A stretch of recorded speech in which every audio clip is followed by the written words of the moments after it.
Bismillahirrahmanirrahim. Assalamualaikum warahmatullahi wabarakatuh. Selamat malam, Waalaikumsalam. Sobat Waalaikumsalam Prima dimanapun warahmatullahi Anda berada. Senang sekali dalam kesempatan kali ini saya Slamet Widodo bisa menemani Sobat Prima semuanya. Kali ini dalam acara spesial Talk Show Radio Prima edisi Minggu 27 Maret 2011. Malam ini dari pukul 7 sampai dengan pukul 9 waktu Indonesia Barat, saya akan menemani Sobat Prima semuanya. Malam ini kita akan berbincang seputar topik yang masih hangat saat ini dan mendapatkan atensi yang cukup besar, yang luar biasa dari seluruh dunia, bukan hanya di Indonesia atau mungkin di Jepang, yang kebetulan saat ini saya di Jepang. Namun isu ini sangat menarik dan juga mendapat perhatian yang begitu luas, yaitu terkait dengan bencana yang melanda Jepang dan juga krisis nuklir yang saat ini masih terus berupaya untuk ditangani di Jepang. Dan mungkin topik ini tidak habis-habisnya kalau kita bicarakan, dan untuk malam ini kita akan coba membatasi perbincangan kita dalam talk show ini, dan kita akan mengangkat sebuah tema yang diangkat oleh Prima, yaitu tentang membedah bencana Jepang perspektif intelektual muslim. Dan malam ini saya tidak sendiri. Kali ini saya ditemani oleh beberapa narasumber yang akan bergabung bersama kita dan akan berbincang, berdiskusi bersama kita. Ini telah hadir bersama kita. Ini ada 3 pembicara. Yang pertama, Mas Farid Triawan.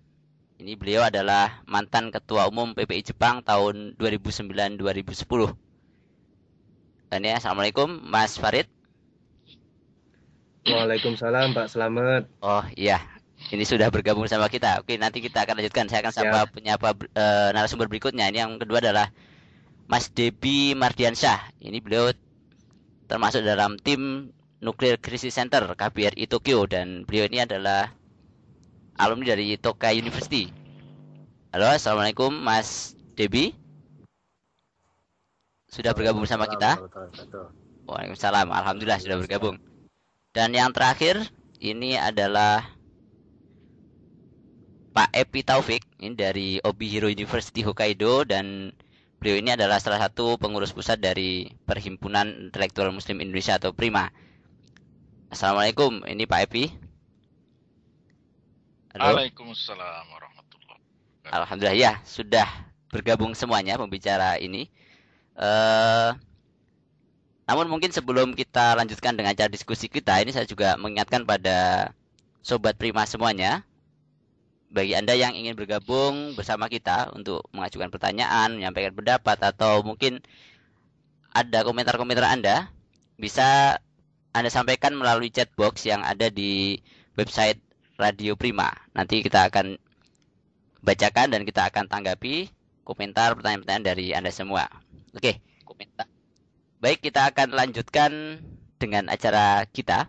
Ini saya akan coba eh, mulai perbincangan kita kali ini dengan satu ya. Sebelum kita ke sana, kita akan coba lihat sebenarnya apa yang terjadi di Jepang saat ini begitu. Karena memang kalau kita lihat bagaimana di media massa ini berita tentang Jepang ini tampaknya masih sangat simpang siur, terutama di Indonesia. Kita lihat bagaimana pemberitaan-pemberitaan di Indonesia itu ternyata terjadi deviasi dari kondisi aslinya di Jepang, sehingga sampai kemarin teman-teman dari PPI Jepang sampai mengeluarkan pernyataan pendapat dan mengkritik bagaimana media itu kurang bisa menjadi sumber terpercaya begitu. Dan mungkin terkait dengan ini, sebelum kita masuk ke tema utama kita, ini saya ingin coba pengen tahu kondisi terkini sebenarnya dari krisis yang sedang melanda Jepang itu seperti apa. Mungkin saya ingin coba tanya ke Mas Farid, mungkin yang banyak terlibat di krisis center di KBRI ini. Bagaimana sebenarnya kondisi terkini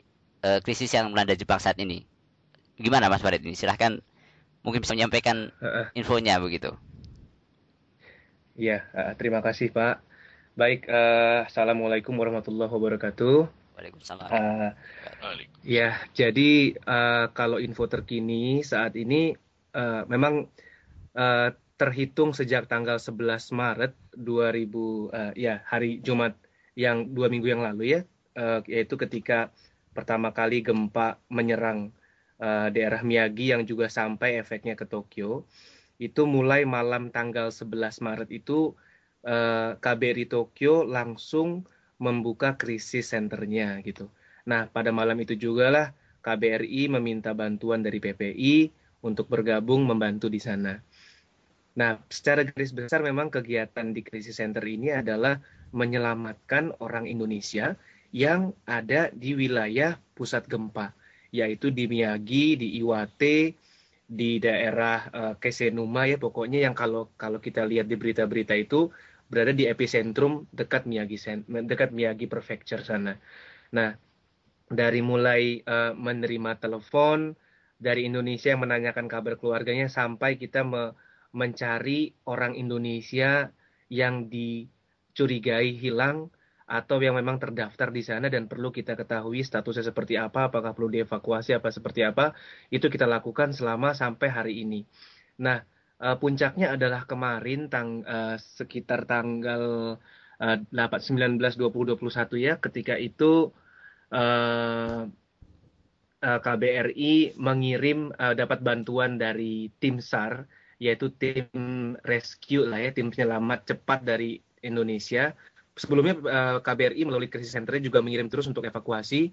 Itu yang kalau kita baca di berita-berita nasional di Kompas misalnya atau di tempat-tempat yang lain, itu dari sana berhasil dievakuasi sekitar 112 orang dan dipulangkan karena untuk mengurangi shock traumanya dikirimkan ke Indonesia, dan setelah itu masih itu gelombangnya evakuasi terus berjalan sampai kemarin puncaknya kita sapu istilahnya sapu jagat gitulah ya. Tim SAR berangkat untuk mengecek satu persatu yang di sana, dan sampai saat ini yang dilakukan Crisis Center adalah merapikan data-data karena terus terang masih ada data orang Indonesia yang belum diketahui kepastiannya apakah memang hilang ataukah memang tidak sempat terdaftar atau belum ketemu gitu. Karena sebenarnya ada masalah lain, yaitu rupanya ada juga beberapa orang Indonesia yang ke sini berstatus ilegal gitu ya, Mas. Itu agak-agak sulit kita mengurusinya, namun biar bagaimanapun dia saudara kita juga dari Indonesia gitu. Nah, sementara itu di sisi lain di Crisis Center juga ada tim nuklir, ini yang punya ruangan terpisah, yang Pak Dubes setiap hari itu selalu kontrol ke sana untuk mengupdate bagaimana sebaiknya KBRI menanggapi atau bersikap terhadap kondisi bahaya radiasi nuklir. Kira-kira begitu Mas kondisi terakhir. Iya, kalau kondisi tadi banyak kita dengar tentang bagaimana kondisi orang-orang Indonesia terutama ya di Jepang. Kalau mungkin yang saya tanyakan mungkin kalau dengan kondisi Jepang sendiri bagaimana terkait secara umum, mungkin tidak hanya orang Indonesia begitu. Dari Iya. tanggal 11 sampai dengan hari itu bagaimana, apakah semakin membaik atau mungkin tetap kondisinya semakin masih mengkhawatirkan atau bagaimana Mas Farid itu? Iya, jadi kalau kalau kondisi memang berangsur baik ya Mas ya, berangsur normal, walaupun ada beberapa hal yang akhirnya perlu dimaklumi gitu karena masih dalam tahap istilahnya rekonstruksi kembali gitu. Jadi kalau kondisi di Jepang, masyarakat Jepang sendiri memang yang luluh lantak itu ya di daerah Miyagi sana. Jadi karena di sana luluh lantak karena begini, gambarannya tanggal 11 itu serangan gempa menyerang Jepang, tepatnya di daerah Miyagi sana, sekitar 9 skala Richter itu. Gempanya sendiri sebenarnya tidak membuat kekacauan yang berarti. Kenapa? Karena memang kita ketahui bahwa gedung-gedung di Jepang ini didesain untuk menahan gempa yang berskala tinggi. Nah, namun yang membuat ini menjadi masalah besar adalah ketika gempa ini disusul dengan tsunami. Nah, tsunami ini yang terakhir saya update beritanya itu tsunami-nya mencapai tinggi 16 meter, Mas. Itu menyerang daerah di sekitar pantai di Miyagi sana di Sendai. Nah, ini yang sebenarnya menghancurkan seluruh rumah-rumah di sana. Ada sampai dengan saat ini ada 10.000 orang sudah dikonfirm dipastikan meninggal, dan ada sekitar 10.000 lagi yang dipastikan hilang, statusnya nggak jelas apakah tertarik ombak, apakah dia tertimbun, itu belum jelas. Yang pasti di daerah Miyagi itu paling parah, dan namun bantuan terus datang pelan-pelan. Tim rescue dari Jepang sini mulai tiba, dan di sana pun listrik sudah mulai masuk, gas sudah mulai masuk, pelan-pelan sudah mulai berjalan normal, walaupun tidak bisa dibilang normal. Nah, untuk kondisi-kondisi selain di Miyagi, seperti contohnya di Tokyo, tempat saya tinggal, itu relatif hanya panik ketika gempa terjadi.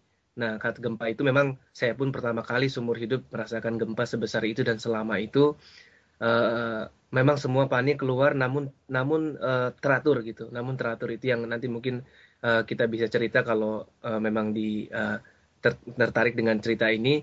Teratur dia Ya. tetap keluar mengikuti semua apa namanya peraturan-peraturan atau instruksi-instruksi yang ada.